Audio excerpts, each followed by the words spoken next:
Well, the first one I want to talk about, all my books are sort of geared toward the young adult population. And this one I was drawn to just because of the Quaker impact and on the Underground Railroad.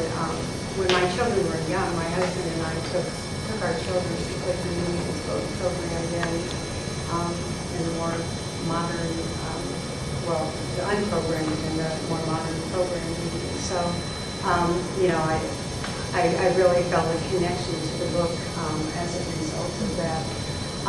And so this story actually is about a young English Quaker woman who comes to America, immigrates to America in 1850 after a marriage that her fiance left her for somebody outside the Quaker faith. And you know, she was pretty embarrassed, unsure about where she'd fit into her community anymore. And it turned out that her sister was immigrating to America because her fiance had come to Oberlin, Ohio, and opened up a business. And so, on the spur of the moment, Honor decides that she's going to join her sister Grace and come to Ohio. So, her trip across the ocean was absolutely unbearable. She had unrelenting seasickness the whole time.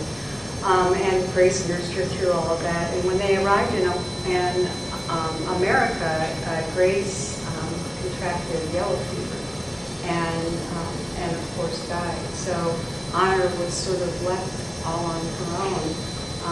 And they were just like within a day's journey of their final destination. So she takes up residence, Honor takes up residence with her sister's intended, and another woman who is a recent widow of his business partners. And the three of them are kind of hanging out together, you know, living together. And it doesn't take long for the people in the Quaker community back in the 1850s to raise an eyebrow at, you know, his living arrangement. And so Honor hastily marries another Quaker in the community, and you know, sort of because she doesn't want to go back across the ocean, and she doesn't know what she's going to do, and you know, this guy's not all that bad. So anyway, it's, you know, it's no mistake that this book is set in the Oberlin, Ohio area, because the author actually is a graduate of Oberlin College, and Oberlin College began admitting African Americans and women shortly after their founding in 1833. So they had already, made their statement about that. And Oberlin was also a pretty notorious stop on the Underground Railroad. So the fact that Honor's family that she married into forbade her actually to take any kind of part in the transport of slaves, was not only puzzling, but it was also a constant source of tension, because Honor, if she was anything, her name said it all, and she was very committed to her spiritual roots. And so, she just couldn't see, no matter, even when their reasons were disclosed to her, she still just couldn't get right with that, which caused a lot of problems, because, as you probably know, Quakers sort of see, the divine light in everyone, and feel like everyone's life is sacred, and, even extending to, people like slave catchers, who, there was this slave catcher in the book named Donovan, and he comes into play and causes Honor a lot of struggles throughout the story. And but then he has a sister, and she, is just the total opposite of him, and she harbors, gives safe harbor to slaves and to Honor too, as she's trying to come to terms with what her future is going to look like. So anyway, it's definitely, I don't think it's really billed as a YA book, but I think that, and it deals with some more mature content, issues around love, but not to the point. I mean, I wouldn't put this in my middle school collection, but definitely, I have it in my high school collection. It's very readable. It's historically accurate, and also I think one of her greatest accomplishments was the fact that she was able to create some dialogue that really didn't take long to get transported into the unfolding drama of this story. So it's, and again, it's, and there's a lot of stuff in there about quilts and I don't know, I mean, older women, or I guess I don't think about high schoolers quilting so much, but, so I can see the appeal, flowing over to the general population as well. Did you say that they use quilts for signals? No, they didn't talk about that, but I had read that in I other... didn't know if it was true or not. Yeah, I think that Northern Star quilt thing, I think that there's a Quaker story about that, because when my kids were little, I forget the name of it, but it's kind of like a little story that told that, and, look for the Northern Star or something like that, so. Yeah, and what you were saying too about, the bravery of the slaves, because, there was one woman in this book who left and got all the way to Canada, and then, she had young children, in Kentucky or someplace, I can't remember where, and so she made the trip back and got her kids, and, and then she came back again, and so honor ran across her 2 times, and it's just absolutely amazing what those people went through, you're right. So, okay, the second one that I looked at was, it's called March, and it's by Geraldine Brooks. I came to this book because I had read a different book by Geraldine Brooks, another historical fiction about the bubonic plague that swept across London in 1665, I think, and it was a very well-written, captivating story. And I think I was doing my master's degree at the time, and my project was to find books and read books that connected to the curriculum in a high school setting, and so I think it was like 250 books that I had to read and annotate, and I created an annotated. Anyway, it was a lot of work, and my major professor said, well, you don't have to read it from cover to cover, so but in order to write a good summary, you really felt like you needed. And I can remember thinking, I was sitting, I can still see myself rocking in front of my fireplace, reading this book by Geraldine Brooks about the bubonic plague, and knowing that I had read enough, and I really could write the summary, but I couldn't put it down. What's the title of that? It's Year of Wonders, and I have it here, and so that's I guess I'm talking the wrong period of history right now, but. Anyway, so I was, I picked this up, and this actually is very clever. It is, it picks up the story of Louise May Alcott's Little Women, and so March is the father who's absent in those stories, and so she breathes life into him and personalizes him with his own little story, and. So, and you were talking about one of your books not going in a linear fashion, and this is the same way. It shows us his life before, during, and after his involvement in the Civil War, but but not in in chronological order, and it weaves in and out, and it kind of shows us how his experiences have a huge impact on the things that ultimately happens, or he decides to do. His biggest flaw is that he's very idealistic, and it gets him into, I don't know, he just doesn't make very good decisions very often. So anyway, as a young man, he, March travels south, and he's a peddler, and he gets unexpectedly invited to spend an extended period of time at a southern plantation, and he spends his evenings talking about books and eating lavish meals with the wealthy master, but at the same time he also meets this very enchanting, beautiful slave girl who is also educated. She's kind of a personal attendant to the missus of the house, and so that situation kind of comes to a close, and then but this woman Grace definitely has an impact on March and his life in many important ways. So then the characters, Alcott's characters, the Little Women and Marmee appear, quite often throughout the book, as do other notable persons of the time, Emerson and Thoreau and John Brown.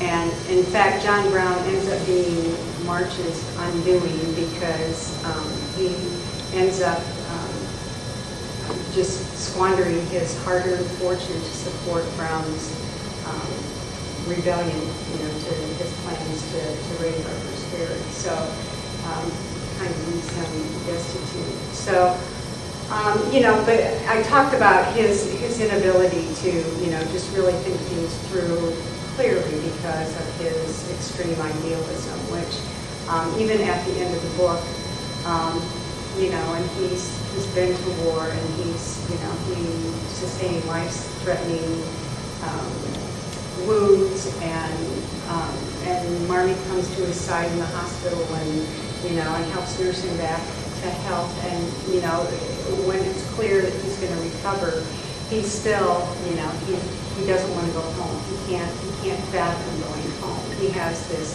idealistic idea that if only he could get back into the situation that he was in and do something important that he may become a hero. And it kind of left me thinking, I guess my husband is I've lived with him for more than 30 years, and he's a combat veteran of the Vietnam War, and I was going to read this piece about what she said about war, but I don't want to prattle on and on. I don't know if people are bored or not. So anyway, I guess I just really resonated with Marmee's words of passion about war, and she he misread, when he made this hasty pronouncement that he was going to become a cleric in the war. He looked at her and he read her whole body language, different from what was really going on inside her head. And so this is what, she says, this is where she was. It was folly to let him go, unfair of him to ask it of me, and yet one is not permitted to say such a thing. It is just one more in a long list of things that a woman must not say. A sacrifice such as his is called noble by the world, but the world will not help me put back together what war has broken apart. I was angry at myself for not having had the courage to stand aside from the crying up of the war and say, no, not this way. You cannot right injustice by injustice. You must not defame God by preaching that he wills young men to kill one another. For what manner of God could possibly will what I see here? There are Confederates lying in this hospital, they say. So there is a union at last, a United States of pain.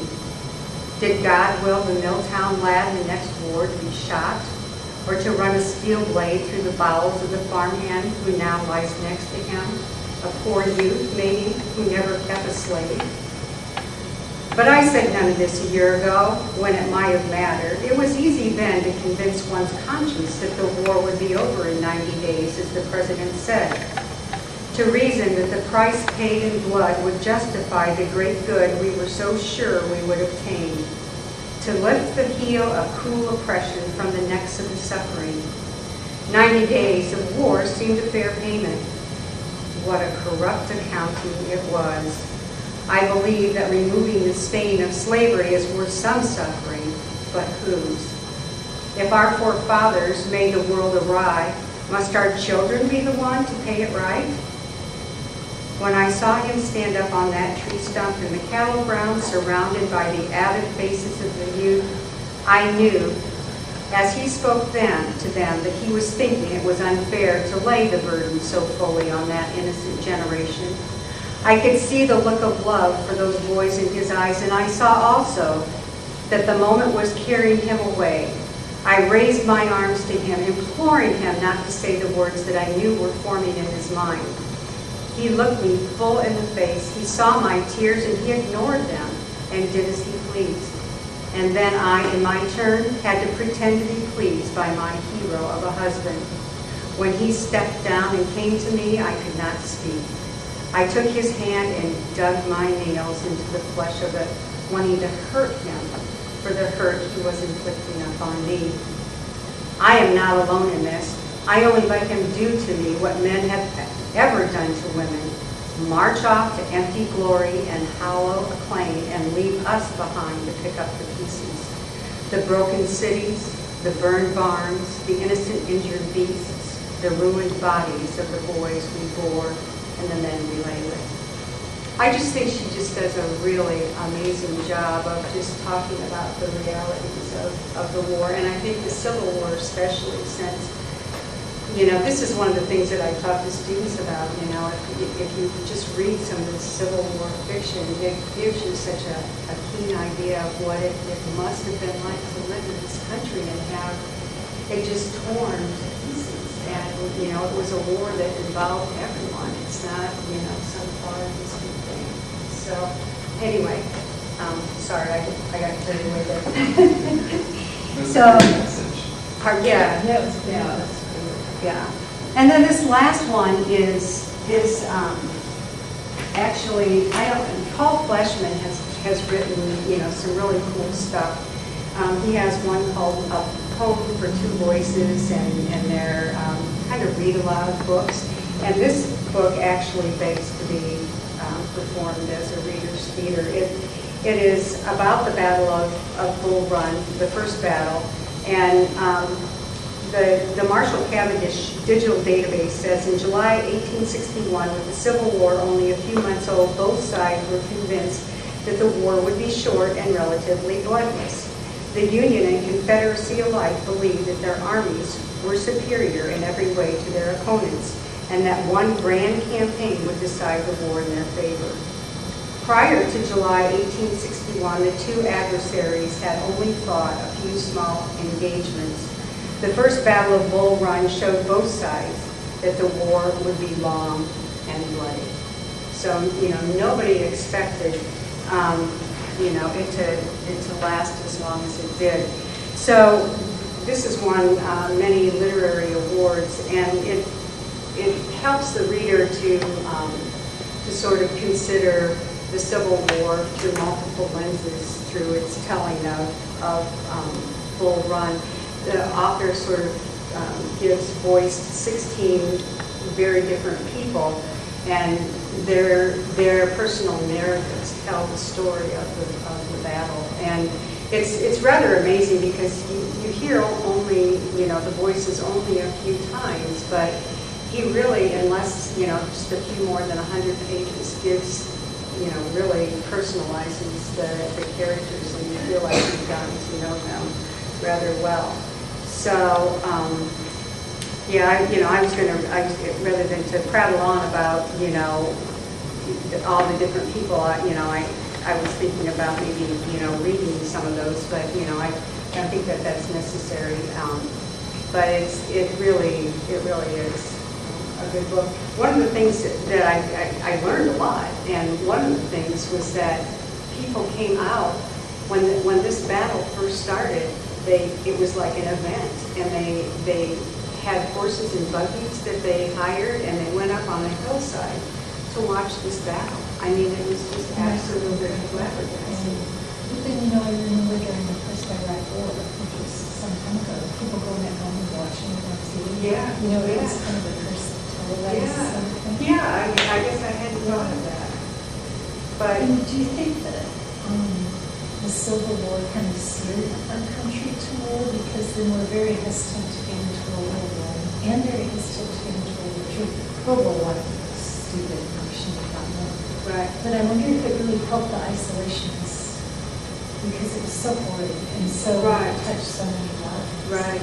Yeah. And when you think about our current technology in war, and and how vastly different. I mean, people are right up in your faces, and and the uniforms. That was another thing that came out. They didn't have uniforms, and so at one point, these people come rushing, and one of the the officers are saying, no, don't fire, they're wearing blue, and, and lo and behold, it was the enemy in the same color as themselves.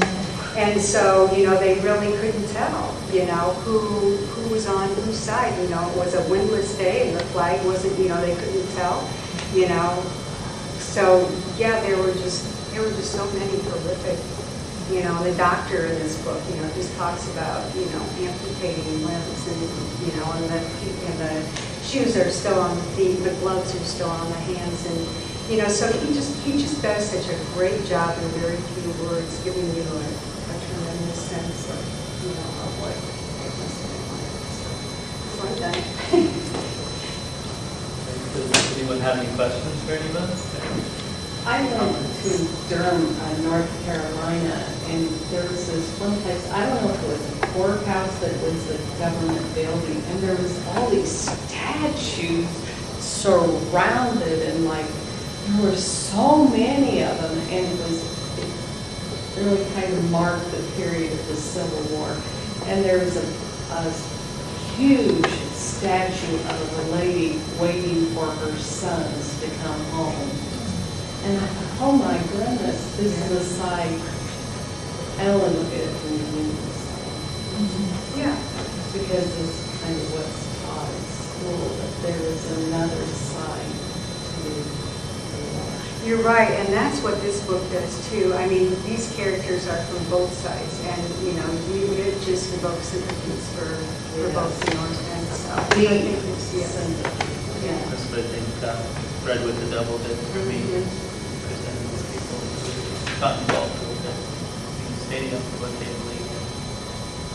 They came from family, they had families, they had friends, they were human beings.